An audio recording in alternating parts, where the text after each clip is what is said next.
န္ဓာပြောတာဉာဏ်ကရှုကြရန်တရားတော်ခိုင်းမှာမရကကျွဲအလုစခန်းပြောမယ်မှန်ပါဗျာဓမ္မတို့အလုစခန်းဆိုတာသာသနာ့တွင်မှာပေါ်လို့အလွန်ရေးကြည့်တယ်ဆိုတာမှတ်ရနော်မှန်ပါဗျာဒီကအလုလုပ်ကြတာကဗဇကအိဋ္ဌမြည်ပြီးပြိပတ်ဒေဝရေအတွက်ပြီးဒီကလာနေကြပညာအလုတွေသာဖြစ်ပြီးပညာအလုဖြစ်တာကနည်းပါတယ်မှန်ပါဗျာဘုခါမှာဖြင့်ကျော်တို့ကတစ်တွေပရိမကိုင်းခြင်းနေပါလို့ဘုန်းကြီးများကသတိပေးလိုက်တယ်နော်ခန္ဓာကဖြစ်ပျက်ကိုဉာဏ်နဲ့လိုက်နေလို့ရှိရင်လည်းပြီးတယ်ခန္ဓာဖြစ်ပျက်ကိုဉာဏ်နဲ့လိုက်ပြီးတော့အဲ့ဒီအလုပ်ကိုတဲ့ဒကာဓမ္မတွေလုပ်နေလို့ရှိရင်ဖြင့်အနိစ္စနုပဒနာဖြစ်တယ်လို့မှတ်ပါအဲ့ဒီအနိစ္စနုပဒနာဒီဒကာဓမ္မတို့တခြားမဟုတ်ပါဘူးအနိစ္စနုပါဒနာရှိတဲ့ပုဂ္ဂိုလ်ဒီကားလို့ဆိုရင်ဖြင့်အလွန်ကြီးကြီးများတယ်ဘယ်လိုကြီးကြီးများလဲဆိုတော့ကိုယ်ပရိစ္ဆာသမုပ္ပါကိုဖြတ်လိုက်တဲ့တွေ့တဲ့ကိုယ်ဒုက္ခသိမ်းတဲ့နိဗ္ဗာန်ရောက်ပါတယ်ကိုယ်ပရိစ္ဆာသမုပ္ပါကိုဖြတ်တဲ့အတွက်ကိုယ်ဒုက္ခသိမ်းတဲ့နိဗ္ဗာန်ရောက်တယ်အဲ့ဒါအိဋ္ဌသင်ညာကိုပွားများပါများပြီးအိဋ္ဌဖြစ်ဖြစ်တွေကိုခရဓမ္မတွေကဉာဏ်နဲ့ကြည့်နေလို့ရှိရင်ဖြင့်ဘာလို့ခြင်းတယ်ဘာရခြင်းတယ်ဆိုတဲ့တဏှာပါသွားတာပဲဘာလို့ခြင်းတယ်ဘာရခြင်းတယ်ဆိုတာတဏှာဒီပါပြီးဒီကာလကြာတော့ပျောက်သွားတယ်ဒါပြန်အိဋ္ဌသင်ညာပွားခြင်းဒီဒကာဓမ္မတွေတဏှာပါတယ်နေတဲ့ပညာပွားရင်တဏှာပါတယ်လို့ခွင့်ရဒကာဓမ္မတွေကမှတ်ပါနော်တကယ်လို့အာယုန်မြင်ရပြန်လို့သာကြကောင်းကောင်းကြည့်ရကောင်းကောင်းနေမြင်ပြန်လဲအနိစ္စပညာပွားနေတဲ့ပုဂ္ဂိုလ်အနိစ္စလက်ကိုလုံးနေတဲ့ပုဂ္ဂိုလ်ဟာသက်စုဖွယ်ဖြစ်နေတယ်မြင်လာတတ်တယ်ပြင်းနိပြင်းပါဗျာဒါပြန်အိဋ္ဌသင်ညာကိုပွားတဲ့ပုဂ္ဂိုလ်များသည်တဏှာပွား၍သက်ဆုပ်ဖွယ်အမြင်များတတ်ပါလေတဏှာပွားတယ်ဆိုတာကတော့တရားမဟုတ်ဘူးဘာဖြစ်ဖြစ်ဒီပြင်းနဲ့ပြေလည်းမလို့ခြင်းမှုရှိပါဘူးဇာယနာလည်းမရခြင်းတော့ဘူးဆိုပြီးကာလဒီလိုဖြစ်ပေါ်လာတာဒီတခါကျော်တို့တခါတစ်တို့တဏှာပါတာလို့မှတ်ပါရလည်းမထူပါဘူးကွာမရလည်းမထူပါဘူးလို့ဆိုရက်ဒီသံထွက်လာလို့ရှိရင်ကိုယ်တဏ္ဍာမှာတဏှာပါလို့သာမှတ်ပါဒီတဏှာပါတာလည်းတခြားကြောင့်ပါတယ်လို့ဓမ္မတွေကမယူလိုက်နဲ့ဖြစ်ပြီးပြတဲ့အိဋ္ဌလေးတွေမြင်မှန်များလို့ပါတယ်လို့မှတ်ပါဖြစ်ပြီးပြတဲ့အိဋ္ဌလေးတွေပါလာတဲ့ခါကျတော့ဘာပဲကြည့်လိုက်။အိုးဆက်စုပ်စရာတွေပါလား။ဆက်စုပ်စရာတွေပါလား။ညွန်မောင်းစရာတွေပါလားဆိုတာလည်းတခါသိတိုးချက်ပြီးဉာဏ်ကပွားလာ။မှန်ပါဗျာ။ဘောကြတယ်နော်။ဒါပြင်ဓမ္မတို့အိဋ္ဌများပွားတဲ့ပုဂ္ဂိုလ်တဏှာပွားရဲ့တဏှာပါးရဲ့ဆက်စုပ်မြင်နိုင်အာယုန်တွေဆက်စုပ်စရာလို့အထင်ပွားအထင်များလာတယ်လို့မှတ်လိုက်ပါမှန်ပါဗျာရှင်းပြီရှင်းပါပြီဒကာငုတို့ပါဠိတော်ကြီးမှာဒကာဓမ္မတို့ဒီလိုလာတယ်နော်မှန်ပါဗျာဒနာလည်းပါတော့သက်စုပ်ဖွယ်တွေဆိုတဲ့ဥစ္စာရဲ့ဉာဏ်နဲ့မှမြင်မှုတွေများလာတယ်ကွာဒါကြောင့်ငါဘုရားခင်ကရုဏာကြီးကအနိစ္စပညာကြပွားလို့ရှိရင်တဏှာပါးရဲ့သက်စုပ်ဖွယ်တွေအမြင်များသောကြောင့်နိဗ္ဗာန်ရောက်တယ်လို့သူကိုယ်တိုင်လည်းပွားခဲ့လို့သူကိုယ်တိုင်ရောက်လို့ဒကာတတ်တေကံလုံတော့အောင်ပြောတာဒါကြောင့်ဘုန်းကြီးတို့ဓမ္မတွေဖြစ်ပျက်ကိုဖြင့်ပွားမိအောင်ပွားပါဆိုတာသတိပေးရဖြစ်ပျက်ပွားရတယ်မြင်ပွားလို့ရင်ဒကာကျွေးတဏှာလည်းပါမယ်မြင်တဲ့အာယုန်တွေလည်းသာယာတာမရှိဘဲနဲ့ဆက်စုပ်ဖွယ်တွေပါလားလို့လည်းများလာဒီလိုများလာလို့ရှိရင်ဖြင့်ဒကာဓမ္မတို့နောက်ပရိစ္ဆသမုပ္ပါဒကာသက်ဆက်နိုင်သေးရဲ့မဆက်နိုင်လို့ရှိရင်လေဒုက္ခခန္ဓာသနိရောဓဟောတိဒုက္ခခန္ဓာသနောက်လာမဲ့ဒုက္ခစုရှိနိရောဓချုပ်ရှင်းသည်ဟောတိဖြစ်ဟောနောက်လာမဲ့ဒုက္ခစုရှိချုပ်သွားတယ်ဘယ်နဲ့ကြောင့်နောက်လာမဲ့ဒုက္ခစုရှိချုပ်ရကြုံဆိုတော့တဏှာပါ၍ဆက်စုပ်ဖွယ်အမြင်များလို့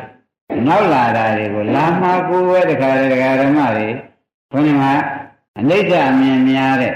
မဉ္ဇဉ်သက်သုတ်ပွဲတွေအမြင်များတဲ့မဉ္ဇဉ်ဥပဒနာမဲ့ပေါ့ဗျာအဲ့ဒီမဲ့တွေကြောင့်တဲ့ဓမ္မတို့နောက်လာမဲ့လူချမ်းသာဆိုလည်းမဟုတ်ပါဘူးဒါတွေသက်သုတ်เสียတွေပါနတ်ချမ်းသာဆိုတာလည်းသက်သုတ်เสียတွေပါဆိုပြီးဒီကာလကံတခါသက်လာသေးပြိဿသမုပ္ပါအကြောင်းပြပြီအကြောင်းပြတော့ခွန်ကြီးဓမ္မတွေကလူခန္ဓာနတ်ခန္ဓာဆိုတဲ့အကျိုးတရားတွေလေတခါကျွဲအကျိုးတရားတွေလေလာပါဦးမလားဒါကြောင့်ခွန်ကြီးဓမ္မတွေဖြစ်ပြကြက်ကြက်ပွားပါဆိုတာသောတကနိဗ္ဗာန်အင်္ဂုတ္ထုပါတခါကျွဲဒီတိုင်းဖျားဟောခဲဒါဖြင့်ဓမ္မတို့အနိစ္စဖြစ်ပြတဲ့ကောဗဇက်ကမြည်တဲ့အိဋ္ဌမဟုတ်ဘူးနော်မြင်တဲ့အိဋ္ဌဉာဏ်နဲ့မြင်တဲ့အိဋ္ဌမျက်လုံးနဲ့မြင်တာလည်းမလို့ခြင်းဘူးခန္ဓာရမဉာဏ်နဲ့ကြိုက်တဲ့ခါကျတော့ဝေဒနာလေးတွေကဖြတ်နဲ့ရေဘွက်ပမာပြည့်နေကြစိတ်ကလေးတွေကလည်းရေမြုပ်ပမာတစ်ခါတော့ပြက်နေတာလေးတွေမြင်ပြီးဆိုမှဖြင့်ဒီခန္ဓာပေါ်၌လည်းတဏှာပါတော့ပြီနောက်မြင်တိုင်းတွေ့တိုင်းအာယုန်ကြီးကြည့်လိုက်ပြန်တော့ဆက်ဆုပ်เสียတွေပါလားလို့ဖြစ်လာတယ်ဒီလိုဖြစ်လာတဲ့မဉ္ဇဉ်ဒီဓမ္မတို့တဏှာဥပါဒံကံကိုမတတ်လားတဏှာဥပါဒံကံတတ်တယ်ဆိုတဲ့ကောကနောက်လာမဲ့နတ်ဇာတိဗြဟ္မာဇာတိတွေတခါကျွဲပေါ်နိုင်သေးအကြောင်းဖြတ်လိုက်တာနဲ့ဓမ္မတို့အကျိုးပြတ်သွားတယ်လို့မှတ်လိုက်စမ်းပါအကြောင်းဖြတ်တာဒါကြောင့်ဓမ္မတွေသက်သေကံလုံလောက်အောင်ဆိုပြီးခန္ဓာပရိစ္ဆေသမုပ္ပါကိုဘယ်ခါကာလမှမမေ့ကြနဲ့ကိုဒုက္ခကိုဖြတ်တာကိုဒုက္ခအတန်ကြီးသိထားရမှာကိုလုံနေတဲ့ဖြစ်ပြမြင်တဲ့မက်ကလေးကြီးဝါညာကလေးကြီးကိုဒုက္ခကိုဖြတ်နေတာဖြစ်နေသောကြောင့်တို့မပြင်းမိပဲဒီဥစ္စာလောက်ရမှာပဲဘာကြောင့်လဲဆိုတော့ကိုဒုက္ခကိုသိမ့်တာဓမ္မတွေစဉ်းစားကြည့်ပါလားဒီမှာစီးပွားရှာကြဘာဖြစ်လို့ရှာကြတယ်ဓမ္မတို့ပြန်မလိုက်တာသိပြပြကလေးနဲ့ခင်ဗျားတို့ဆိုနေမညမအစားတဲ့ဓမ္မမစားပဲနဲ့ဘယ်နဲ့ကြောင့်ကြောက်ရှာနေကြပါလိမ့်မလို့ဆိုတော့ရှေ့လာမဲ့ဒုက္ခကြီးอ่ะဗျာမလုံးနိုင်မကိုင်နိုင်တော့မခက်ဘူးလားရှေ့ဒုက္ခမလာအောင်လို့တားတာပါဗျာဆိုတဲ့ဟိုတဲ့အခါထိုင်စားဖို့ပြောတာသဘောကျဒါဖြင့်ခြေတိုင်းကလှုပ်လို့ရှိရင်နောက်ပိုင်းမှာဓမ္မတို့သက်သာခွင့်ရတယ်ဆိုသလိုပါပဲခန္ဓာကိုယ်ထဲမှာဝေဒနာလေးတွေကြည့်လိုက်ပြန်တယ်ဝေဒနာသုံးမျိုးကြည့်ကျင်တာကြည့်ဖြစ်ပျက်တွေတွေ့ရတွေ့လိုက်လို့ရှိရင်ဥဒ္ဒဘုရားလူစုတွေကတဏှာပါပြီတဏှာပါပြီဆက်စုပ်ဝယ်ရတဲ့အမြင်များပြီဒါကြောင့်နောက်ခန္ဓာလာစရာအကြောင်းရှိသေးရဲ့လားမရှိပါဘူးဗျာဒါတည်းရေးမိပြီဗျာအိဋ္ဌသညာတည်ကျေးဇူးများလားအိဋ္ဌလို့တခါတည်းခန္ဓာထဲမှာမြင်နိုင်နေဒါလည်းအိဋ္ဌပဲဒါလည်းအိဋ္ဌပဲဒါလည်းအိဋ္ဌပဲလို့သူကပြောတဲ့အိဋ္ဌဓမ္မတော့ကိုကလုပ်တဲ့အိဋ္ဌမဖြစ်ရှိနဲ့ဒါကြက်ကြက်သိထားပါဓမ္မကပြောတဲ့အိဋ္ဌနော်ကိုကလုပ်တဲ့အိဋ္ဌမဖြစ်ရှိဘယ်လိုပါလဲကိုကလုတ်တဲ့အိဋ္ဌမဖြစ်စီပါနဲ့ရှင်းကတော့လုံနေကြတာကိုကအအိဋ္ဌလုံဓမ္မအအိဋ္ဌသူမမြင်ဘူးအခုဘုန်းကြီးတို့သင်တဲ့ဤပြတဲ့ဤကဓမ္မကအအိဋ္ဌကိုကဟုတ်ပါပေတယ်လက်ရဓမ္မကအအိဋ္ဌကိုအဲ့ဒီလိုကြတော့မှာတဲ့ဓမ္မတို့ခန္ဓာကပြတဲ့အိဋ္ဌဓမ္မကပြတဲ့အိဋ္ဌဒါကိုကိုကဟုတ်ပါတယ်ဆိုပြီးမဉ္ဇဉ်နဲ့ရှုနေဖို့ပါပဲထိုကဲ့သို့မဉ္ဇဉ်နဲ့ဘုန်းကြီးတို့ဓမ္မတွေရှုနေတော့ဘာဖြစ်ကြုံလို့မေးတဲ့အခါတဏှာပါ၍ဆက်ဆုပ်ဖွယ်အမြင်များပါတဏှာပါ၍တဏှာပါ၍ဆိုတဲ့ကနောက်ကတဏှာကဓမ္မတို့ခဏချုပ်နေရတော့ကြာတော့ပါဖြစ်ပြနောက်ကနေမက်ကလိုက်ကြောမက်ကလိုက်တဲ့အခါကျတော့နောက်ကတဏှာကလာနေကြတဏှာကဓမ္မတို့မဲ့ကြည့်လိုက်နေတော့တော်ကြာလေဝေးလေ လာခွင့်ရသေးအဲ့ဒီကတော့လာခွင့်မရတော့ဒီတဏှာပါထွက်သွားတယ်ပါထွက်သွားတော့ဉာဏ်မျက်လုံးပေါ်မှာခါရင်းတော့သူကနည်းနည်းလေးအုပ်ဖုံးနေတာအခုတော့ပြင်သူအုပ်ဖုံးမှုကဝေးသွားတဲ့တွေ့ဘာကြည့်လိုက်ခန္ဓာမှာအတုပသဘောမတင့်တယ်တဲ့သဘောတွေတွေ့ဆက်စုပ်ွယ်တွေတွေ့အဲ့ဒါအိဋ္ဌပညာဆိုတဲ့ခန္ဓာကပြောတာကိုဉာဏ်ကအမှတ်ပြုပြီးသိနေတဲ့တွေ့တဲ့ဇာဝန်ကြီးတို့မှတ်เสียကဩတဏှာပွားရဲ့ဆက်စုပ်ွယ်အမြင်များပါလား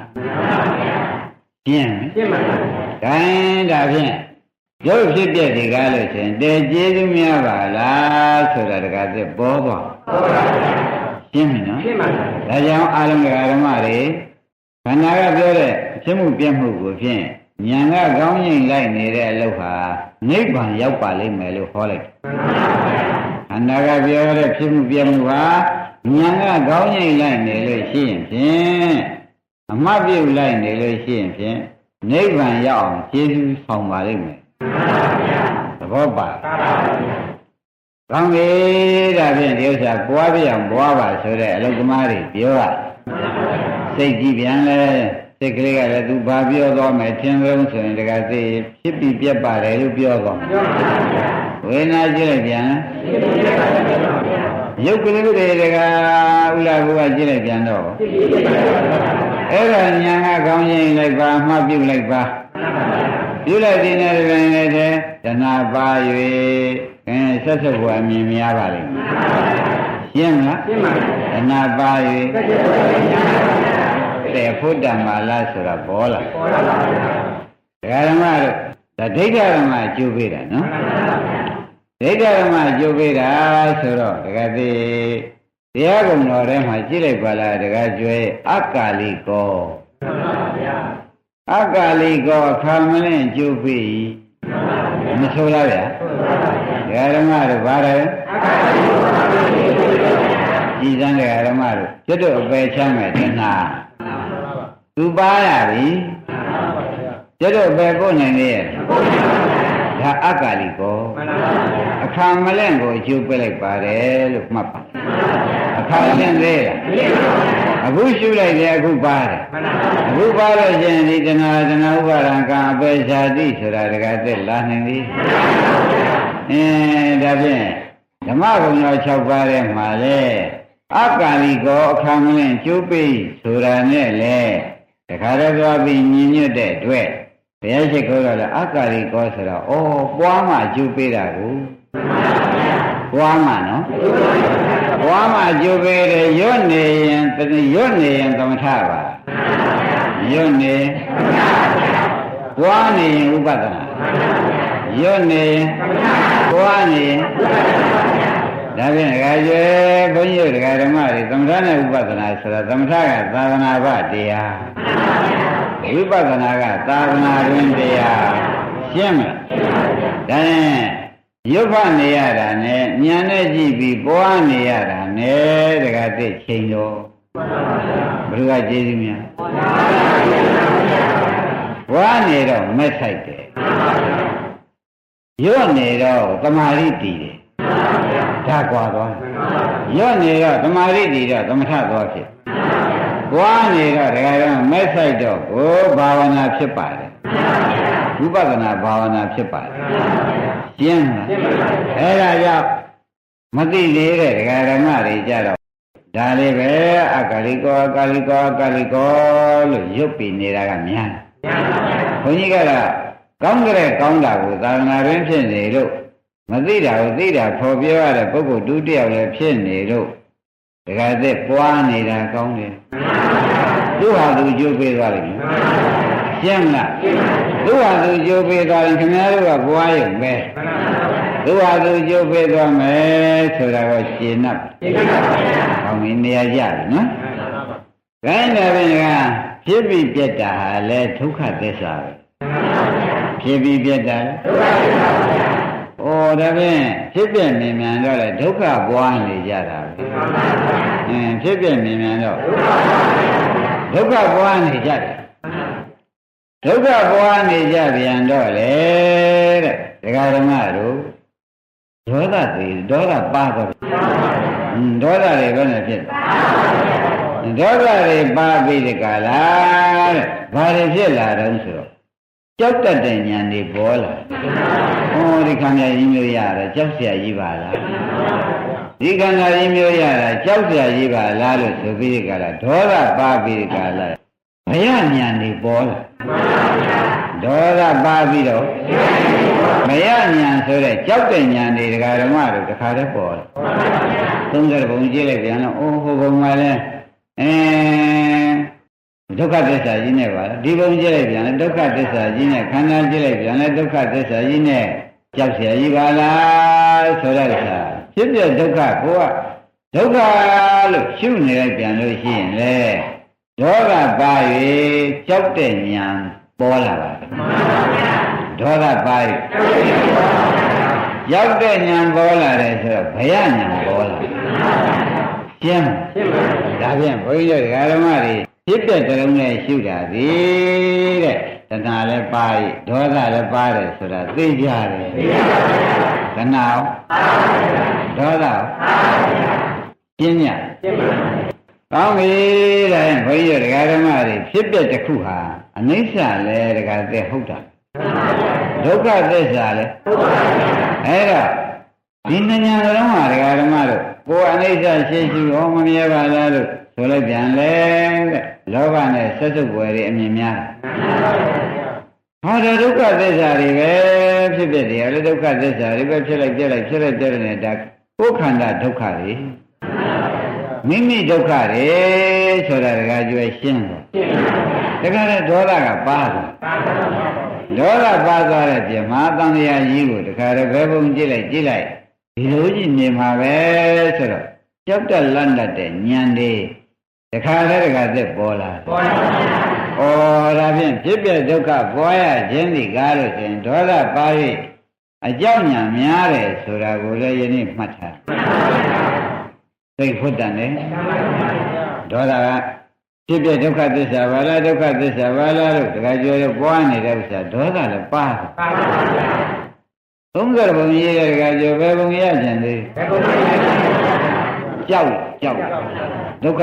ဒုက္ခပြန်ရောက်ဥမှာပဲဆိုတာသိနေအဲ့ဒါကြောင့်တဲ့ကြောက်ဉာဏ်တွေပေါ်ပေါက်များပြလာတယ်ဆိုတာလေဖြစ်ပြကိုဒုက္ခသစ္စာရှုလိုက်ပြန်လို့ရှိရင်လေဒါတွေလာတာပဲဒေါသပါပြီးဒီကလာဓမ္မတို့ကြောက်ဉာဏ်တွေပေါ်ပေါက်လာပါတယ်သိဖို့တန်ဓမ္မတို့ဒီဥစ္စာပညာနာနဲ့ထောင်မှနော်ပညာနာနဲ့ထောင်လိုက်တဲ့ခါကြလို့ရှိရင်ဖြင့်ဒါသာသနာ့တွင်တရားအကောင်းဆုံးနိဗ္ဗာန်သွားတဲ့တရားလို့တခါကျွတ်မှတ်ပါဟာဒီဥစ္စာတို့နားမလဲသေးဘူးနားဓမ္မလည်းခပ်ပြင်းပြင်းပဲလို့ဒီလိုမလုပ်ပါနဲ့ဒီလိုမလုပ်ပါနဲ့တဲ့ကောင်းလုံးတဲ့အစာကိုတော်သာမကြိုက်တယ်လို့လည်းမဖြစ်စီပါနဲ့ကောင်းတဲ့အစာတွေတော်သူတောင်းတာမကြိုက်တာတွေလည်းရှိသေးတယ်အမှန်ဓမ္မတော်ချက်ထားတယ်ချက်ထားတဲ့ခါကြလို့ရှင်လေးညင်းတွေကရဝေးတွေအစုံလို့ပေါ့ဗျာဘုံမှန်တွေထည့်တယ်အမျိုးမျိုးဘုံမှုသေးတွေဝါတွေထည့်ချက်တော့သူတို့မစားရပါဘူးဖြစ်လာတဲ့တော်သူတောင်းတာတွေလည်းရှိသေးဟာဘာဖြစ်လို့မစားရမတော့တတ်ပါလိမ့်မလို့မေးတဲ့ခါကျတော့မြို့သားမျက်လုံးနဲ့ကြည့်တော့တကယ်ကျွဲကောင်းလုံးလို့ဒီအိဗယ်မရဘူးဘယ်လိုပါလိမ့်ခင်ဗျားတို့ရဲ့တောနာနဲ့မထုံမင်းနဲ့သာသနာ့တွင်နာနဲ့မြို့သားဖြစ်နဲ့တခါတည်းဓမ္မတော့နိဗ္ဗာန်ရောက်တရားကဖြစ်ပြမြင်ဖြစ်ပြကိုဒုက္ခလို့သိပါမှဒေါသပါပြီးဒီကလာသံဃာကြောက်ချင်းများပါကလားလို့ဆိုတာကိုသိချာဉာဏ်နဲ့ထောင်တော့မှတဲ့ဖုတ္တမလားဆိုတာပေါ်လာရှင်းညဟောပြီဒီဥစ္စာဖြင့်လက်မလွတ်ကြပါနဲ့တဲ့ဒီဥစ္စာတွေသံဃာကြောက်မှခန္ဓာကြောက်ပါမှတကယ်သိရခန္ဓာမရမှာနော်ခန္ဓာမကြောက်ရင်ခန္ဓာရရင်ဘာသစ္စာအဲ့ဒီသစ္စာတွေသိထားတဲ့ပုဂ္ဂိုလ်ကြတော့မှတကယ်ကျွဲခန္ဓာဒုက္ခလည်းမြင်ထားပြန်သစ္စာကလည်းရှေ့ဘင်းကသိထားပြန်ဆိုတော့တကယ်တည်းမကြောက်ပါနဲ့ဆိုလို့မရဘူးနောက်ခန္ဓာရမှာတပည့်တော်ပြန်မလို့ငေါင်းနဲ့အောင်းမှန်နဲ့ ဒီဒုက္ခသစ္စာကြီးပြန်ပြီးသေအောင်မယ်ပိုးရအောင်မယ်ထမ်းရအောင်တော့မယ်မခွဲမခွာနေရအောင်တော့မယ်ဆိုရင်ဖြင့်ဒီတော့ဖြင့်အကြောက်ဆုံးတရားပဲဆိုတာဒုက္ခသစ္စာပွားနေတဲ့ပုဂ္ဂိုလ်မှာဒီဉာဏ်လာတာပဲမလာပါနဲ့ဆိုလို့ဒါကြောသိဖို့တတ်ပါလားဟုတ်ပါဘူးကဲတကတော့ပါအောင်တဲ့ဒကာဓမ္မတို့အနတ္တပွားကြအောင်အနတ္တဆိုတာလေဘုန်းကြီးဒကာဓမ္မတွေတခြားမှမနေပါဖြစ်ပြီးပြက်တာကိုဘ ᱹ တာလို့သိလို့မရလို့ဖြစ်ပြဟာအနတ္တဘ ᱹ တာလို့သိလို့ရတယ်မရပါဘူးဒီနေရာရတယ်မပြောက်ပါစေနဲ့ဆိုလို့ပြောက်သွားဒီနေရာချမ်းသာလုံးလေးပေါ်ပါလေတာရှိတီးပါလေဆိုလို့ပေါ့မရပါဘူးပြောက်ပြက်သွားတာဖြစ်ပြီးပြောက်တာဒါပြန်သူ့ကိုလည်းဒါလို့သိလို့မရလို့အနတ္တလို့နာမည်ပြောင်းပြီးစင်စစ်တော့ပြန်အနိစ္စလည်းဖြစ်ပြဲဒုက္ခလည်းဖြစ်ပြဲအနတ္တလည်းဖြစ်ပြဲသဘောကျအဲ့ဒါညာထဲမှာဒီအနတ္တမြင်လာတဲ့အခါကြပြန်တယ်တဏှာရောမာနရောဒိဋ္ဌိရောအကုန်ပါပဲအနတ္တမြင်လာတော့အကုန်ပါတယ်တခါကျွေးအင်္ဂုတ္တပါဠိတော်မှာဘုရားဟောဒကာဓမ္မတို့အနတ္တမြင်တော့ဘာတွေပါကြလဲအနတ္တမြင်တော့လေတဏှာမာနဒိဋ္ဌိတွေပါသွားပါလားဩအနတ္တဆိုတော့ဥစ္စာလည်းတခြားလောက်အောင်နေတယ်တို့ရှုနေတာအနတ္တပါလားမှတ်လိုက်တာဝေဒနာရေးလေးရှုလိုက်တော့လေတခါသိရဖြစ်ပြီးပျောက်သွားတာတွေ့တာဒါငါကငါဥစ္စာဆိုလို့ဒါပြန်အနတ္တပဲဒါပြန်ဖြစ်ပြမြင်တဲ့ပုဂ္ဂိုလ်များသုံးခုစလုံးမြင်တယ်လို့မှတ်လိုက်ဖြစ်ပြမြင်တဲ့ပုဂ္ဂိုလ်များအနိစ္စလည်းဒါပဲဒုက္ခလည်းဖြစ်ပြပဲနော်အနတ္တလည်းဖြစ်ပြပဲဆိုတော့တခါကျွဲဒါကြောင့်မြတ်စွာဘုရားတင်ကိုရမေကြီးကပုဂ္ဂိုလ်လိုက်လို့ငါသုံးမျိုးဟောထားတာပါကွာတဲ့စင်စစ်တစ်မျိုးတည်းပါပုဂ္ဂိုလ်တွေကျွတ်ထိုက်တာလိုက်လို့ဒါငါကအနိစ္စတချို့ပုဂ္ဂိုလ်အနိစ္စနဲ့ချွတ်ရတချို့ပုဂ္ဂိုလ်ကျတော့သူတို့ကဒုက္ခလေးကျက်များတော့ဒုက္ခနဲ့ချွတ်လိုက်ရတချို့ပုဂ္ဂိုလ်ကျတော့အနတ္တသူကဘောအထုံလေးကပါလာတော့အနတ္တနဲ့ချွတ်ရတာပါတဲ့စင်စစ်တော့အနိစ္စဝတ္တသင်္ခါရပါပဲပြည့်ပြီးပြတ်တာပါပဲရှင်းမလား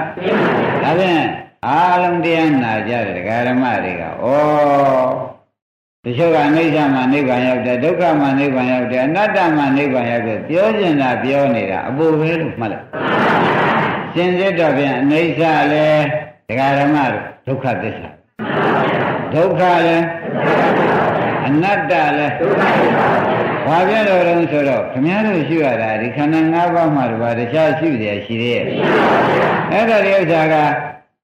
သဗ္ဗေဓမ္မာအနတ္တဆိုတော့အနတ္တလည်းကုန်ဝင်တာသံဃိတေနာပင်စုပါရနဲ့ခန္ဓာပြီးဒုက္ခလို့ဆိုပြန်တော့ဒုက္ခသစ္စာလည်းကုန်ဝင်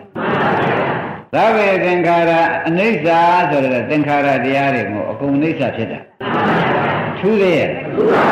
အဲ့ဒီလိုမထူးတာတွေသိတော့မှအနိစ္စရှိလေဒုက္ခအနတ္တပါတာပဲဒုက္ခလို့ပါဇက်ကရှုကြည့်ပြီးရှုနေပြန်လို့ရှိရင်လည်းအနိစ္စနဲ့အနတ္တပါတာပဲအနတ္တရှုနေပြန်တော့လည်းအနိစ္စနဲ့ဒုက္ခပါသွားတာဖြစ်ပြက်ကတခုတည်းရှုနေလဲအကုန်ပါသွားသဘောကျဖြစ်ပြက်တခုတည်းရှုနေလဲတခါကျနော်ဒီလိုပေါင်းယူလိုက်တော့လည်းအတူတူပါပဲဒါဖြင့်ဒကာဓမ္မတို့အနတ္တရှုတဲ့အခါကျတော့တဏှာမာနဒိဋ္ဌိသေးတယ်အနတ္တရှုတဲ့အခါကျတော့ဒါဖြင့်တဏှာသေးလဲပပင်စသေးတာပဲမာနသေးရောဒိဋ္ဌိသေးရောဒါဖြင့်သူလည်းတန်လျာစခန်းတတ်တာဘယ်နဲ့ဆိုကြသံဃာစခန်းပတ်တာပဲလို့ခွန်ကြီးဒကာဓမ္မတွေကမှတ်ထားလိုက်ကြပါဘုရားဝိရှင်းရှင်းပါပါဗျာဒါဖြင့်အနိစ္စသည်လည်းပါပါလိမ့်တို့မြင်တဲ့ဖြစ်ပြဒုက္ခပါပါလိမ့်လို့အနတ္တဆိုတာပါပါလိမ့်မယ်ဒကာဓမ္မတွေရှုပ်နေတဲ့ဖြစ်မှုပြမှုဆိုတာပါတခြားတရားကိုလွှဲဆိုနေတယ်လို့ဒကာကျွယ်ဒီလိုမယူနဲ့ သဗ္ဗေသင်္ခါရဒုက္ခရမပါဘူးလားသဗ္ဗေသင်္ခါရအိဋ္ဌရမှာသံခိတ်တေနပြင်စုပါရနက္ခန္ဓာပိဒုက္ခရမှာဒါဖြင့်ငါသိအတူတူပဲဒါကြောင့်ဘုန်းကြီးတို့ကအနိစ္စဝရသင်္ခါရဥပ္ပါဒဝေယဓမိနောဆိုပြီးဒီကလာဘုရားခင်ကိုရမေကြီးကချုံဟောတဲ့အတွက်ဒကာဓမ္မတို့ဘာမှရှုနေတယ်ဖြစ်ပြတလုံးရှုရှင်းမလားရှင်းပါဗျာဘာရှုရမလဲခန္ဓာထဲမှာရှိတာကဒီဟာကဖြစ်ပြဆိုတဲ့ဥစ္စာကဖြစ်ပြီးပြလို့လည်းအိဋ္ဌာဖြစ်မှုပြမှုကြောင့်ကျတဲ့ခင်ဗျားတို့ဖြစ်မှုပြမှုကြောင့်သိရတာဖြစ်လေသောကြောင့်လည်းသိတဲ့ဒုက္ခမဖြစ်ပါနဲ့မပြတ်ပါနဲ့လို့တားမရလို့လည်းအနတ္တဒီတရားပဲရဖြစ်ပြသည်ပင်လည်းအိဋ္ဌာဖြစ်ပြသည်ပင်လည်းဖြစ်ပြသည်ပင်လည်းကဲတကသိရှင်းတော့လို့ဒါရင်အစကတစ်ခေါက်ပြန်ပြီးသူသိရဒကာဓမ္မတို့ဖြစ်ပြီးပြတဲ့အိဋ္ဌာရှုပြန်လို့ရှိရင်တဏှာပါ၍အတုပအထင်များပါတယ်တဏှာပါ၍ရှင်းပြီနော်ဖြစ်ပြီးပြတဲ့ကျွတ်ကဒုက္ခဒုက္ခလို့ရှုနေသဖြင့်လေဒေါသပါ၍ကြောက်ချင်းလန့်ခြင်းများတယ်သံဃာမှာကြောက်ချင်းလန့်ခြင်းများတယ်ရှင်းပြီနော်ကဲတကသောအောင်တကကျေကျွတ်ဒီကလည်းဖြစ်ပြတာကိုအနတ္တလို့ကျွတ်ကအလေးအကျင့်များနေတယ်ဆိုကြပါလို့အဲ့ဒီအနတ္တလို့ဩမပိုင်တဲ့အစိုးမရတဲ့အနတ္တအနိစ္စရမရှိတဲ့အနတ္တဒါလို့သိလို့မရတဲ့အနတ္တလို့ကျွတ်ကရှုပါများတော့လေတဏှာရောမာနရောဒိဋ္ဌိရောချုပ်သွားမချုပ်ရင်ပါရမယ်ဆိုတဲ့အိဗယ်မှတ်ပါကြာရှည်ရှိရင်ချုပ်ရမယ်ဆိုတာလည်းမှတ်ထားရှင်းညဒါဖြင့်ဒကာဓမ္မတို့ဒီသုံးချက်ဟာဒကာကျော်တစ်ခုရှုလိုက်တာနဲ့သုံးခုပါသွားတယ်တစ်ခုရှုလိုက်တာနဲ့ရိပ်မိကြပြီကောင်းပြီဒါဖြင့်ဖြစ်ပြသလုံးရှုလိုက်လို့ရှိရင်အိဋ္ဌာလည်းပါ၏ဒုက္ခလည်းအနတ္တလည်းအဲ့တော့အနိစ္စလည်းမမီးနဲ့တော့ဒုက္ခလည်းမမီးနဲ့တော့အနတ္တလည်းပဇက်ကမမီးနဲ့တော့ဩဖြစ်ပြီးပြတဲ့တရားတွေပါလားဖြစ်ပြတရားတွေပါလားချုပ်ပြီးဒီကာလဒကာဓမ္မတွေဒီတိုင်းကရှုနေပြီတော့အနိစ္စဒုက္ခအနတ္တပါသွားပြီခင်ဗျားတို့ကအထုတ်ရသေးလားဒါပြန်အနိစ္စဒုက္ခအနတ္တဆိုတော့ကိုယ်ပဇက်ကဖြစ်တာလားဓမ္မကဖြစ်တာလားဓမ္မကဖြစ်တယ်လို့ဆိုတာကိုခင်ဗျားတို့အမှန်ကန်ဓမ္မကပြောတာကိုယုံကြည်ကြလို့ရှိရင်ဖြင့်တဲ့ဓမ္မကပြောတာကိုသိမှသာလင်လေဉာဏ်ဒီဓမ္မအလိုက်ပေးရတဲ့ဉာဏ်ဓမ္မကဖြစ်ပြပြတော့ကိုအနိစ္စဉာဏ်သွားဖြစ်ဓမ္မကဖြစ်ပြကိုဖြစ်တဲ့ဒုက္ခပြလိုက်တဲ့ဖြင့်ရှုတဲ့ဉာဏ်ဒုက္ခဉာဏ်သွားဖြစ်ဓမ္မကအဆုံးမရတဲ့ဓမ္မကိုဓမ္မကပြောသဖြင့်ရှုတဲ့ဉာဏ်ဟာအနတ္တဉာဏ်သွားဖြစ်ဒါဖြင့်အနိစ္စဉာဏ်ဆိုတော့ဒီမှာဒကာဓမ္မတွေသေချာကြည့်ပုံစံချပြဒီဘက်ကအနိစ္စဒီဘက်ကဒကာဓမ္မတွေရှုတဲ့ဉာဏ်ကဲနာမည်ပေးတော့ဒီဉာဏ်ကိုဥမာမဲ့ဒကာဓမ္မတွေကျုပ်ပြန်အနိစ္စဉာဏ်ရရလို့ပြောစင်လို့ပြောကြမပြောပဲလားကဲကဏ္ဍထောက်ကြည့်တော့သူကအနိစ္စသူကအနိစ္စကိုသိတဲ့ဉာဏ်ဒါဖြင့်သူကဉာဏ်သက်တဲ့ဒီဘက်ကအနိစ္စသက်တဲ့ဒီဘက်ကပါအဲ့တော့သူ့နာမည်ပေးတော့အနိစ္စသိတဲ့ဉာဏ်သဘောကျဘုရုသိတဲ့ဉာဏ်ဒါဖြင့်ဒီဉာဏ်မှာပင်ကိုကသဘောကဉာဏ်သဘောသာရှိသူကအနိစ္စပြလို့သူဟာအနိစ္စဆိုတဲ့ဆိုင်းဘုတ်တစ်လုံးသူ့ဟာတိုးလာဒါကြောင့်သူအနိစ္စဉာဏ်ဒါဖြင့်ဒီအနိစ္စကြောင့်ဒါအနိစ္စဉာဏ်ဖြစ်ရဒီတရားကဖြစ်ပြဒုက္ခမို့သူ့ဘာဉာဏ်ဖြစ်မလဲဒီတရားကဖြစ်ပြအနတ္တဘယ်သူမှအဆုံးမရတဲ့အနတ္တဖြစ်နေလို့ဒီဉာဏ်ဘာဉာဏ်ခေါ်ကြဒါဖြင့်ဒကာဓမ္မတို့အနိစ္စဉာဏ်ဒုက္ခဉာဏ်အနတ္တဉာဏ်ဆိုတာဉာဏ်ရဲ့အမိလားတဲ့ဒီကအရှုခံတရားရဲ့အမိလားရှင်းသွားပြီဒကာဓမ္မအရှုခံတရားရဲ့နာမည်ကိုကျွတ်ဉာဏ်ကလိုက်နေရ ရှင်းမလားဘယ်လိုအလိုလိုက်နေရအရှုခံတရားဤအမိကိုကျွတ်တော့ညာကယူရတယ်ရှင်းမလားအရှုခံတရားဤအမိကိုမယုံထောက်ကြည့်ဒါကခန္ဓာခန္ဓာကဖြစ်ပြီးပြတော့အနိစ္စမဟုတ်လားဒါကကြည့်လိုက်တော့မမြင်လားဖတ်မင်းပါမြင်တော့မေးလို့ရှိရင်သူ့မေးကြည့်အနိစ္စမြင်တယ်လို့သူပြောလိုက်အနိစ္စမြင်တယ်လို့သူပြောတော့သူ့မြည်လားတဲ့ဒီကအနိစ္စကြီးအမြည်လားဒါဖြင့်ဓမ္မကပြောမှအမှန်ရတယ်ကိုကမြည်နေဒါခွဲကြံလို့ယနေ့ဒကာဓမ္မတွေပုံကိုပြီးရှင်းပေးနေတယ်ဓမ္မကပြတာကိုဉာဏ်ကသိမှသာလဲအနိစ္စဉာဏ်ဓမ္မကဒုက္ခပြောလို့ဉာဏ်ကသိရင်ဓမ္မကအနတ္တပြောရင်ဉာဏ်ကသိရင်ဒါဖြင့်ဓမ္မဤဆိုင်ဘုတ်ကိုဉာဏ်ပေါ်မှာတင်စားပြီးဒီကလာအနိစ္စဉာဏ်ဒုက္ခဉာဏ်အနတ္တဉာဏ်ဖြစ်ရပါတယ်ဉာဏ်ဤပင်ကိုရင်မဟုတ်ပါဘူးရှင်းမလားဉာဏ်ဤပင်ကိုရင်ဟုတ်ကြတယ်ဉာဏ်ကတော့ငါကဉာဏ်ဆိုတာဘာလို့ဆိုလို့ချင်းပဇာနာတိတိဆိုတဲ့အတိုင်းတဲ့ဉာဏ်နန်းဆိုတဲ့အတိုင်းသိတာလေသူရှိမင်းပါသိတယ်လို့ဆိုတော့အိုးသူကအနိစ္စပြလို့ကျုပ်အနိစ္စသိတဲ့ဉာဏ်ဖြစ်ပါတယ်ဓမ္မကဒုက္ခပြလို့ဒုက္ခသိတဲ့ဉာဏ်ဖြစ်ပါတယ်ဓမ္မကအနတ္တပြလို့ဒါဖြင့်ဉာဏ်ဤအမြင်ရန်လားတဲ့တရားဓမ္မတို့ဖောက်ပြန်ပြည့်စည်တဲ့ဓမ္မတို့ဤအမြင်ရန်လားကဲဒါဖြင့်ရှေးကအနိစ္စနဲ့အများကြီးချမ်းသာပါရှေးကအနိစ္စကကိုယ်ပါဇက်ကမြည်တဲ့အိဋ္ဌာကိုယ်ပါဇက်ကလှုပ်ယူတဲ့ကိုယ်ပါဇက်ကလှုပ်ယူတဲ့အနတ္တသဘောပါဓမ္မကပြောလို့ဟုတ်ပါရဲ့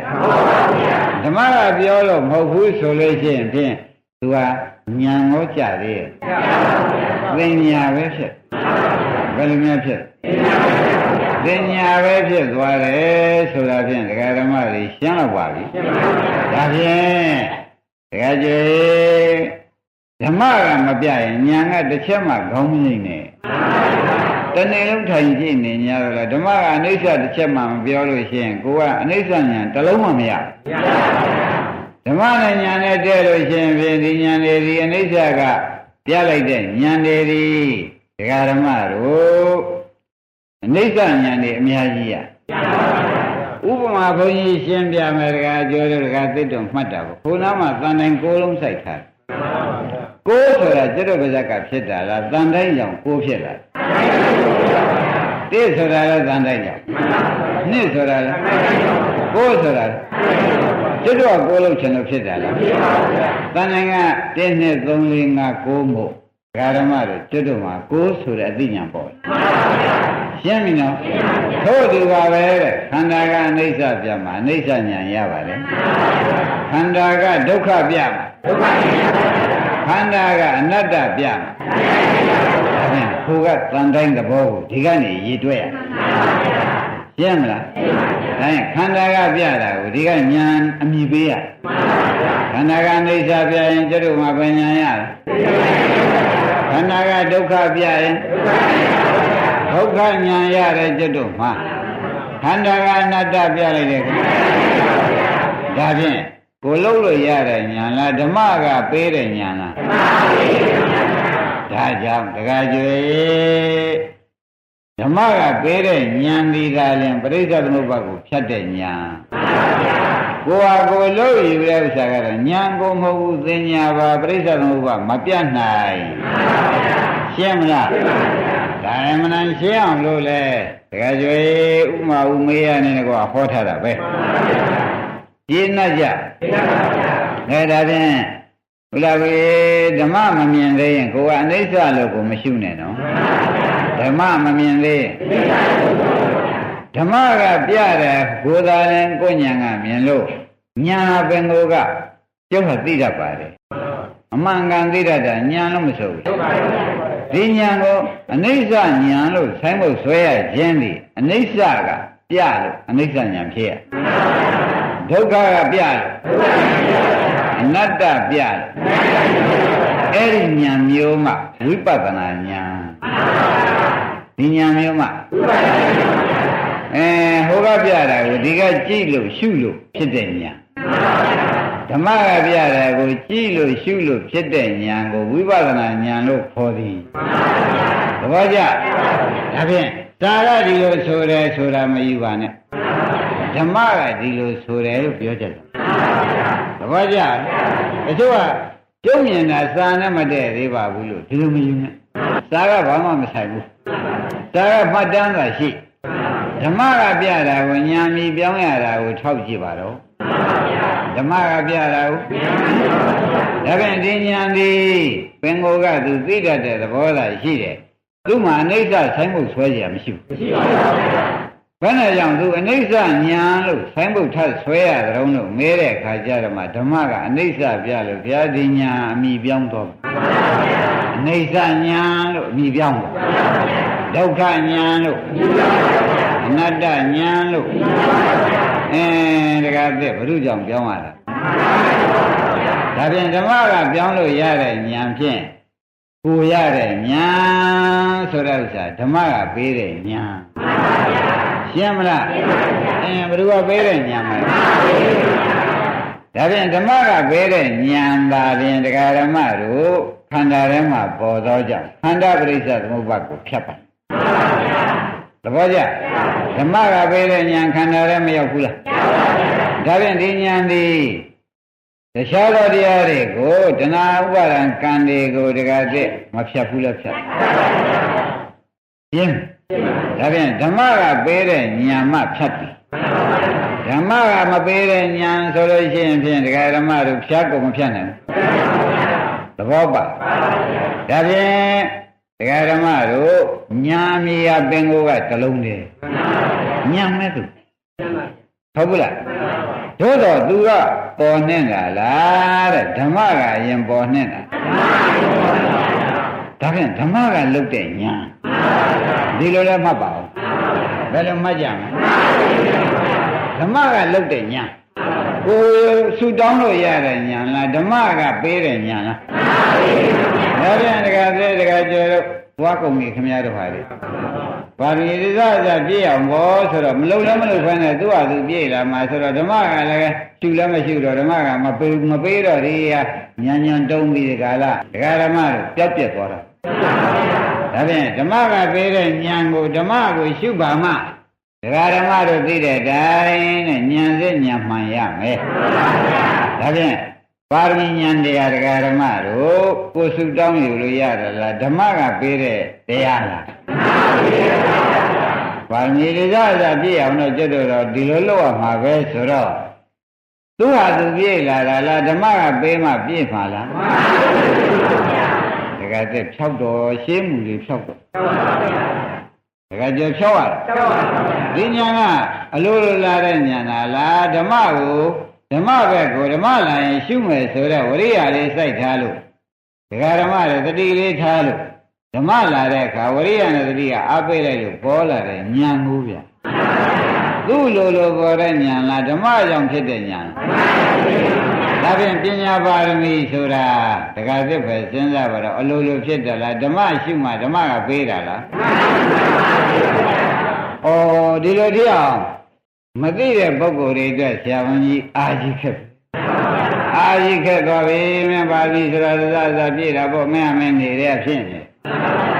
သူကသူနေလို့တော့ဘယ်လိုပြည့်မပြည့်ပါဘူးဓမ္မလာတိုင်းဉာဏ်ရနေလို့ရှိရင်ဖြင့်ပြည့်မှာပဲရှင်းမလားရှင်းပါပါဂိုင်းဒါဖြင့်အနိစ္စရှုလို့ရှိရင်ဖြင့်တရားဓမ္မတို့နိဗ္ဗာန်လည်းရောက်ပါတယ်နိဗ္ဗာန်ပါဖြစ်သေးတုံးဆိုလို့ရှိရင်လောဘစင်၍ဆက်စုပ်ဖွယ်မြင်ပါတယ်အနိစ္စရှုလို့ရှိရင်ဒုက္ခရှင်ဒေါသမြင်၍ကြောက်ရှင်းလန့်ခြင်းများပါတယ်အနတ္တရဲ့လို့ညာထဲမှာရှုဒီအနတ္တကိုများများကြီးမြင်တဲ့ပုဂ္ဂိုလ်ဒီတဏမာနဒိဋ္ဌိရှင်းပါတယ်ရှင်းမလားဒီအိဋ္ဌဒုက္ခအနတ္တပေါင်းလိုက်တဲ့အခါကျတော့ဒကာဓမ္မတို့ဖြစ်ပြတဲ့သွားဝင်အိဋ္ဌဒုက္ခအနတ္တပေါင်းလိုက်ရင်ဖြစ်ပြပါဘူးဒါဖြင့်ဒကာသက်တဲ့ဒကာကျွယ်တို့ကသင်္စားတာပေါ့ဩတို့ဖြစ်ပြတလုံးတို့ပိုင်နိုင်ရှုနေဖို့အရေးကြီးဒ တရားပြနေဖို့အရေးမကြီးပါဘူးတို့ဖြစ်ပြကိုတို့ညာနဲ့တဲ့နေဖို့သဖြစ်ပြလာတဲ့ညာပေါ်ဖို့အရေးကြီးသဘောပါကြခိုင်းဒါဖြင့်မနေ့ကတရားမင်းကြီးကိုပြောတော့တရားမင်းကြီးကအရှင်ဗျာလူတွေယောဂဥပ္ပန္တရမြတ်သက်တူတာဘာကြောင့်တုံးဆိုတော့ကတိအိဋ္ဌမစ္စရိယကြောင့်လူတွေသက်တူတဲ့ယောဂများတဲ့ဗျာဘာကြောင့်ပါလိမ့်မလို့ဆိုတော့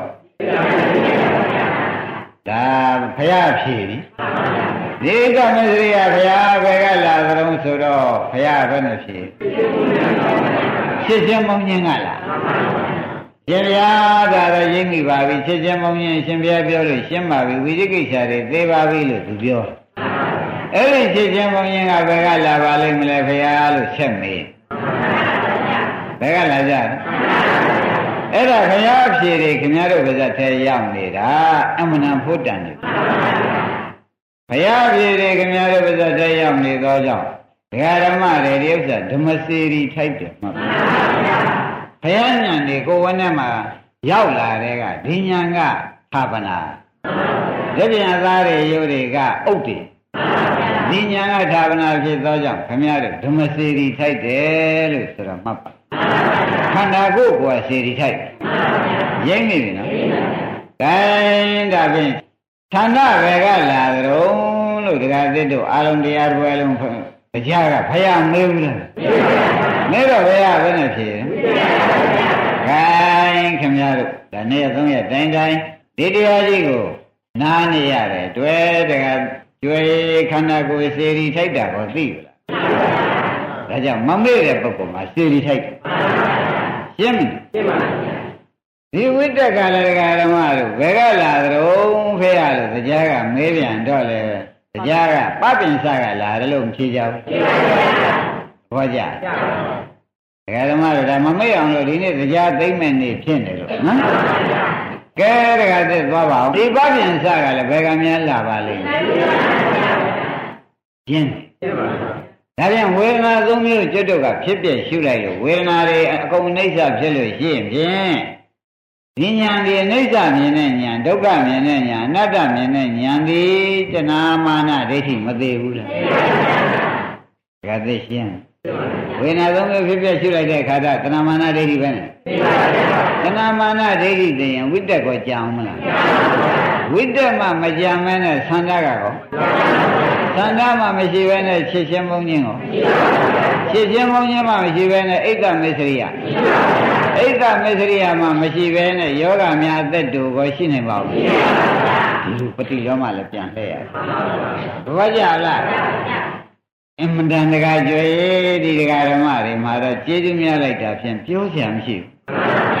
ကျေးဇူးများလိုက်တာဖြင့်ဒကာဓမ္မတို့ခင်ဗျားတို့ခန္ဓာကိုယ်စေရီထိုက်နိဗ္ဗာန်လည်းရမယ်ပုဂ္ဂိုလ်တွေဖြစ်နေတော့ဒီကာလဒီဥစ္စာကျေးဇူးအလွန်များတယ်ဆိုတာဥလာဘူးပေါ်လာဘူးလားပေါ်လာဘူးလားတိုင်းဒါမနေ့ကဥပ္ပခဝေဒနာလေးကြံတယ်ဒကာဓမ္မတို့မျက်လုံးကမြင်တယ်ဆိုမြင်ကမြတ်မှတ်တာမြင်ုံလေးမကြည့်ရပြန်မကြည့်ရမြင်လိုက်တယ်လိုချင်တာမလာခင်လေးဟာကြောက်တာမလာခင်ဒကာဓမ္မဥပ္ပခလေးမြင်ချင်းပါအတန်လေးကြာအကောင်းဆုံးမရွေးခင်ပါဆုံးအနံလေးကပုတ်တဲ့ညီရရုံမရွေးခင်နန်းချင်းပါလားစားရလေးကဘာရင်ကြံမရွေးခင်စားချင်းပေါ်တဲ့စိတ်ကလေးပါဆုံးဟောဒါဖြင့်အဲ့ဒီဥပ္ပခါလေးကိုလေဥပ္ပခါ၄မျိုးလို့မှတ်ထားတကားခင်ဗျားတို့တရားနာလာကြအရာကြီးသွားကြကိုရှားတဲ့ပစ္စည်းတွေအိမ်နေတဲ့ဒေတာတွေကိုတအားတွေချမ်းသာတာတွေထားပြခဲ့ကြထားပြခဲ့ကြတဲ့အခါကျတော့တရားတွေအာယုပြုလိုက်တဲ့ပြင်နေတယ်အိုးဘ누구ယူဘောကမ္မတကာကိုဒီစိတ်ကလေးကောမပေါ့ဘူးအဲ့ဒါဥပ္ပခါလေးဒီစိတ်ကလေးကဘာစိတ်ပဲကမ္မတကာပဲဗျဘ누구သေးတယ်ကြားတဲ့အရာမှာကမ္မတကာပဲမသွားနိုင်ပါဘူးဘယ်လိုလဲသာရဏသမီးရဏမူဖွာတဲ့သွားမမင်းနိုင်ပါဘူးကမ္မတကာပဲသဘောကျဒီစိတ်ကလေးပါဆိုကြမယ်ဥပ္ပခဝေဒနာလို့မှတ်လိုက်အဲ့တော့ဥပ္ပခါဒီဒကာဓမ္မတို့မျက်စိနာနာကောင်းလျာဝန်းတယ်ငါ့ဘုမရှိဘူးလား အဲ့ဒီ၅ခုကိုတရားဓမ္မတွေကလာတိုင်းတဲ့ဥပ္ပခါဘဝေဒနာပေါ်ခင်ဗျားတို့ကဖြစ်ဖြစ်ရှုပါဝေဒနာ၅ခုလာတော့လှဲ့လာမနော်လာလို့ရှိရင်ဘာလို့อ่ะဝေဒနာ၅ခုလည်း၅ခုစလုံးတစ်ပြိုင်တည်းလာမလားတခါတည်းပေါ်ခြင်းလို့ပေါ်မှာလားပေါ်ခြင်းလို့ပေါ်တဲ့တရားလေးဘာလို့อ่ะသဘောကျအဲ့ဒီတော့သူလေးလည်းမှတ်လိုက်ပါဦးဒုက္ခဝေဒနာပေါ်ရင်ဒုက္ခနဲ့ဥပ္ပခါမရှိဘူးဝန်းနဲ့ဥပ္ပခါတစ်ခုခုပေါ်နေရင်ဒုက္ခနဲ့ဒုက္ခသောမနတဆိုတဲ့ဒုက္ခတစ်ခုပေါ်နေရင်ကြံတဲ့ဒုက္ခနဲ့ဥပ္ပခါဒါဖြင့်တစ်ခုတည်းရှုရပေါ်တဲ့တစ်ခုတည်းရှုရသဘောပါခဲယနေ့တော့ဖြင့်ဥပ္ပခါပြမှာဖြစ်နေတော့ဒါကြတဲ့ဒီဥပ္ပခါပေါ်တိုင်းကျွတ်တို့ကမက်ခင်နဲ့ရှုရတယ်မရှုရဘူးရှုလိုက်တဲ့အခါကျလို့ချင်းဖြင့်တဲ့ဥပ္ပခါဝေဒနာဆိုတာသိပြီမရှုမိလို့ရှိရင်ဖြင့်ဥပ္ပခါဝေဒနာပေါ်တယ်ကျွတ်တို့တရားဓမ္မတွေကဘာပေါ်မှန်းမသိဘူးမသိတော့အဝိဇ္ဇာမရှုတဲ့ပုဂ္ဂိုလ်အဝိဇ္ဇာပြည့်เสียသင်္ခါရပြည့်เสียဩတန်ត្រာဆက်သွားဒီဘဝတန်ត្រာက2ခုနောက်တန်ត្រာက1ခုသဘောကျဒါဥပ္ပခါဖြစ်တာပြက်တာမသိလိုက်တဲ့ပုဂ္ဂိုလ်မှာအဝိဇ္ဇာပြည့်เสียသင်္ခါရပြည့်เสียဝိညာဏဟိုဘက်ဒုက္ခခန္ဓာသားကြောင့်တခါသိသွားဒါဘာမရှိမိတာဥပ္ပခါမရှိတဲ့တခါကျော်တန်ត្រာဖြင့်ပြစ္ဆုတ်ပံဘဝနဲ့အနာဂတ်ဘဝဆက်မိသွားမနာဘူးလားနိဗ္ဗာန်ရရမှာဒုက္ခဆက်ရနိဗ္ဗာန်ရရမှာသိဆိုရတော့ပါလားပေါ်ကြခဲဒါဖြင့်တခါဒီဘာလို့ရမှာတုံးဆိုတော့အဝိဇ္ဇာမလာအောင်လုပ်ရတယ်ဘယ်နဲ့ဆိုကြဒါဖြင့်မျက်လုံးကမြင်ကများမှတ်တာလေးပေါ်လို့ရှိရင်လည်းအဲ့ဒီမြင်တာလေးဘာလို့ကြဖြစ်ဖြစ်ရှုရလိမ့်ဖြစ်ဖြစ်ရှုရတော့ဖြစ်ပြမဲ့ဆိုတော့ဝိဇ္ဇာသင်္ခါရလာသေးအကြောင်းချုပ်ပြီအကြောင်းချုပ်ရင်ဒီဘက်အနာဂတ်ခန္ဓာပဲနဲ့ဒါဖြင့်ဒကာဓမ္မတို့ဥပ္ပခါပေါ်တိုင်းလဲဒကာသစ်ဘာလို့ရမလဲဖြစ်ဖြစ်ရှုရတော့ဘယ်လိုချုပ်ပါလိမ့်ညာဝိဇ္ဇာသင်္ခါရချုပ်မချုပ်ပါနဲ့ဆိုလို့ရသေးရဲ့ဩဒါဖြင့်ဒကာဓမ္မတို့အဝိဇ္ဇာချုပ်ချခြင်းလို့ရှိရင်ဖြင့်ဥပ္ပခါရှုရတယ်အဝိဇ္ဇာချုပ်စေခြင်းဒါဖြင့်ဒကာကျေပရိစ္ဆေသမုပ္ပါအစကပြတ်ဘယ်နဲ့ကြောင့်အစကပြတ်တုံးမေးတော့ဝိဇ္ဇာပြည့်เสียသင်္ခါရဟုပရိစ္ဆေသမုပ္ပါအစအဝိဇ္ဇာမစဘူးကဲဥပ္ပခါရှုတဲ့ပုဂ္ဂိုလ်များမှာပရိစ္ဆေသမုပ္ပါအစကပြတ်သဘောကျပရိစ္ဆေသမုပ္ပါဒါပြန်ဥပ္ပခါလာတိုင်းခေါင်းကပြောတဲ့၅မျိုးရှိတဲ့နဲ့ကဒကာစီလာတိုင်းဘာလို့ရမလဲဘာချုပ်တယ်လို့ချုပ်ဘူးလားဩဒါဖြင့်သံဃာဆက်သေးရဲ့ပရိစ္ဆေသမုပ္ပါအစကပြတ်မပြတ်ဘူးလားကဲဒါဖြင့်ဒကာဓမ္မတို့ဒီလိုပြတ်တော့ဒီပုဂ္ဂိုလ်ဟာသံဃာမှာဆက်เสียရှိသေးရဲ့နေရာကြပြီနေရာကြပြီဒကာဓမ္မတို့ဒါကြောင့်ဘုရားသခင်ကိုရမကြီးကသတ်ဆက်ကသုံးပါဟောလိုက်ပါတယ်ဟေးတဲ့ဥပ္ပခါဝေဒနာမရှိဘဲနဲ့အဝိဇ္ဇာချုပ်လိမ့်မယ်လို့ငါမဟုတ်ဘူးဟောနဲ့အဝိဇ္ဇာမချုပ်ဘဲနဲ့လေဝိဇ္ဇာမဉ္ဇဉ်ရလိမ့်မယ်လို့လည်းငါမဟုတ်ဘူးဟောလို့ဖြစ်သေးရဲ့ကဲဒါဖြင့်ဒကာဓမ္မတို့ဒါဝိဇ္ဇာမဉ္ဇဉ်မဖြစ်ဘူးလားဟောပြီဒါဖြင့်ဝေဒနာသုံးပါးကိုရှင်းစွာဖြစ်ပြနေအောင်ရှုပါနောက်ရှုပါများတော့ဒကာသစ်ဘာဖြစ်မလဲဒကာမောင်းရနေပြီးဆက်လက်ပြီးရှုပြန်တော့လေဘာဖြစ်သွားဆုံးသွားတော့ဝေဒနာနံခယောဟောတိနေသတော့ပြိဋိဘူတောသူပြိဋိဘံစံပြီဘယ်လိုလဲဆိုတော့လောဘဒေါသမောဟပြိဋိဘံစံတဲ့အတွက်ခန္ဓာပင်ရှင်ရဆိုတဲ့နိဗ္ဗာန်ရောက်သဘောကျဒါဖြင့်ဖြစ်ပြဆုံးသည်ဖြစ်ပြသည်ဒုက္ခသစ္စာမြင်တာသည်သိတာတွေကသဘောကျသိပြီနောက်ခန္ဓာမလာတာတွေကဘာသစ္စာရှင်းမလား အဲ့ဒီလိုလဲဘုရားကဟောပါရောတခါကျွေးပြီ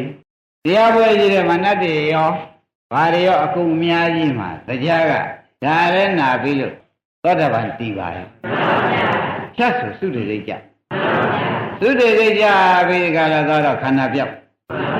ခန္ဓာကြီးတော့မရှိနောက်ဒီနေရာမှာနတ်ခန္ဓာပဲပြန်ပြီးအစားထိုးလိုက်